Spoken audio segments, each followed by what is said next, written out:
कैसे हैं आप लोग। आज हम बताएंगे आपको कि बिहार एसआई का प्री और मेंस का तैयारी कैसे करें। सबसे पहले आप जो है पुराने 15 वर्षों का पेपर हल करेंगे। 15 वर्षों में जो पुराने पेपर में आए हुए सवाल हैं उसको बिहार एसआई का हल करेंगे।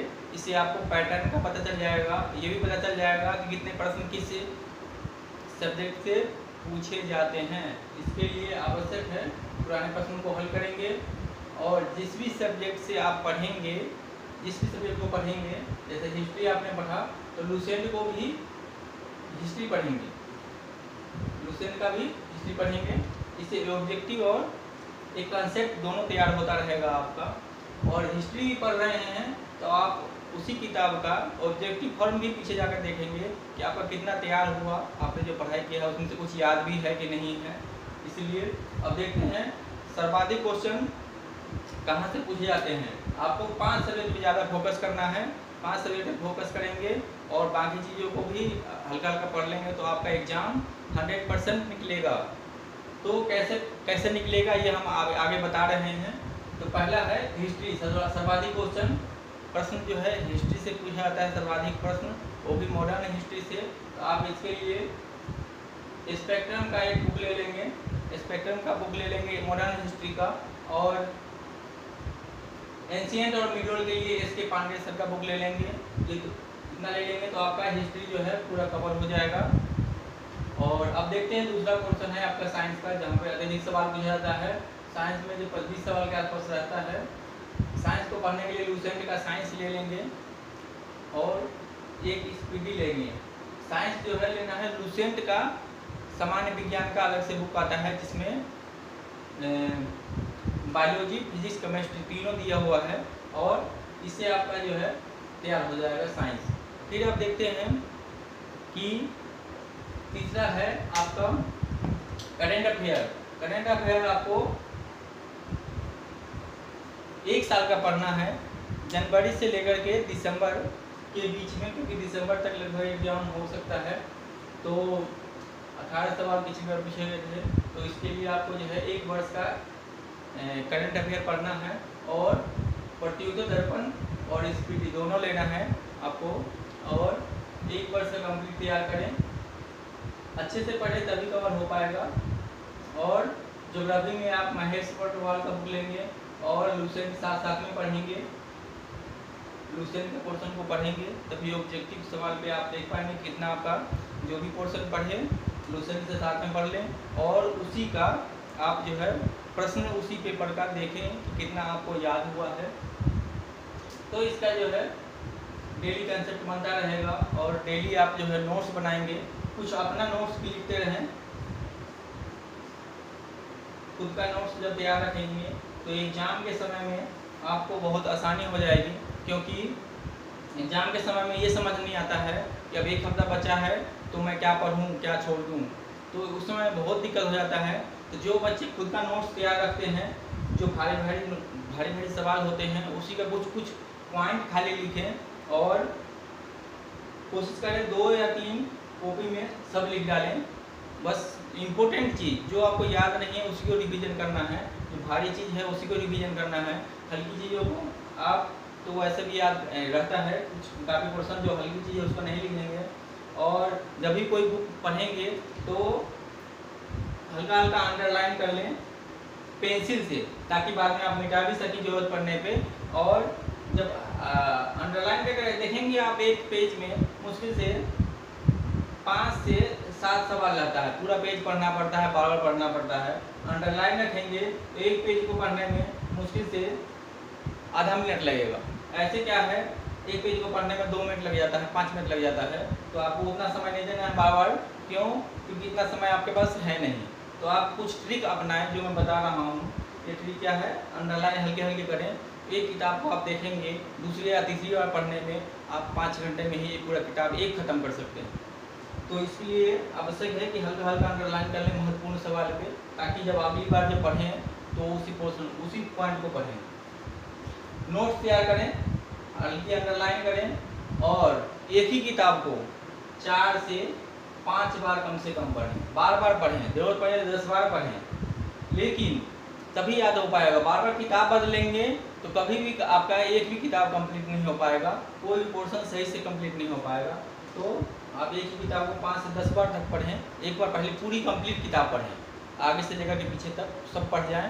उसके बाद दोबारा रिवीजन डेली, आज पढ़ेंगे, अगले दिन फिर रिवीजन करना है, फिर आगे पढ़ना है।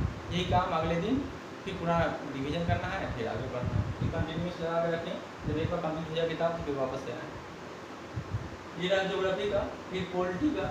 पॉलिटी में लक्ष्मीकांत सर का अच्छा बुक है, इसलिए एग्जाम में काम आएगा। इकोनॉमिक्स का अतिरिक्तांक ले लेंगे, मिसलेनियस से भी 13 सवाल थे पिछली बार, तो आप इसको भी थोड़ा ध्यान रखेंगे। तो आप कितना है, 1 2 3 4। हिस्ट्री, साइंस, करेंट, मैथ्स और ज्योग्राफी, ये 4 को फोकस करेंगे तो आपका 80 सवाल यहीं से आ गए। 80% लगभग यहीं से पहुंच रहा है। 10 पॉलिटी, 10 जो है इकोनॉमिक्स, मिसलेनियस, इसी में आगे पीछे करके 2-4-10 सवाल रहते हैं, तो इससे यहाँ हो जाता है। 80 यही पहुँच रहा है। लक्ष्मीकांत पढ़ लेंगे, 90 हो गया। 90 नहीं होगा, मान लो 85 हो गया।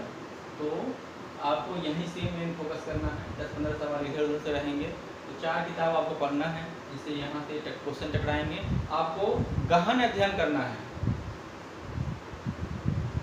गहन अध्ययन करके ही एग्जाम को निकाला जा सकता है। हल्की वे में पढ़ाएंगे एग्जाम निकालना बहुत मुश्किल होगा, निकलना मुश्किल हो जाएगा। इसलिए आप थोड़ा गहन में अध्ययन करें, क्योंकि प्रश्नों को जब घुमाएगा, आप एक नंबर के हिसाब से पढ़ें, वन लाइनर के हिसाब से पढ़ेंगे, पढ़े हुए बच्चे ही एग्जाम में फेल कर जाते हैं। क्यों? क्योंकि प्रश्नों को थोड़ा घुमा के पूछा जाता है, तो वो प्रश्न गलत हो जाते हैं। अब देखते हैं मेंस के बारे में। तो था प्री का। मेंस में आपको कुछ नहीं करना है, 2 पेपर होता है।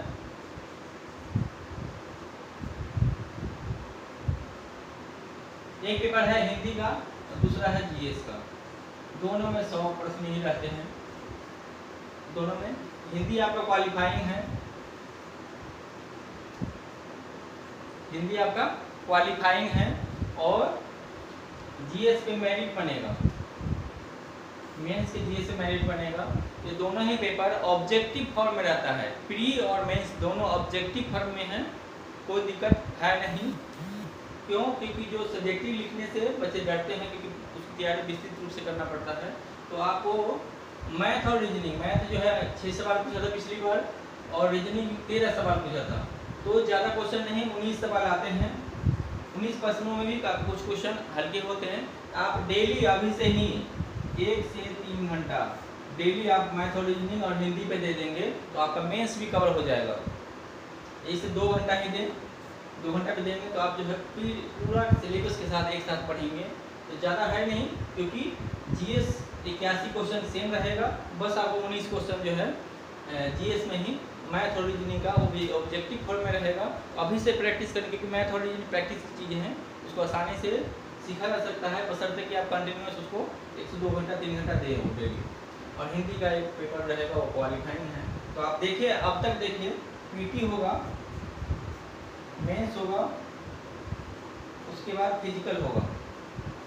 फिजिकल के लिए आप डेली जो है 1 से 2 किलोमीटर अभी से दौड़ना चालू करें, ताकि आपको अभ्यास हो जाए दौड़ने का। क्योंकि आसानी से एकदम से उसको निकाला नहीं जा सकता है, या जितना मेहनत कर लेंगे शरीर भी आपका मजबूत रहेगा।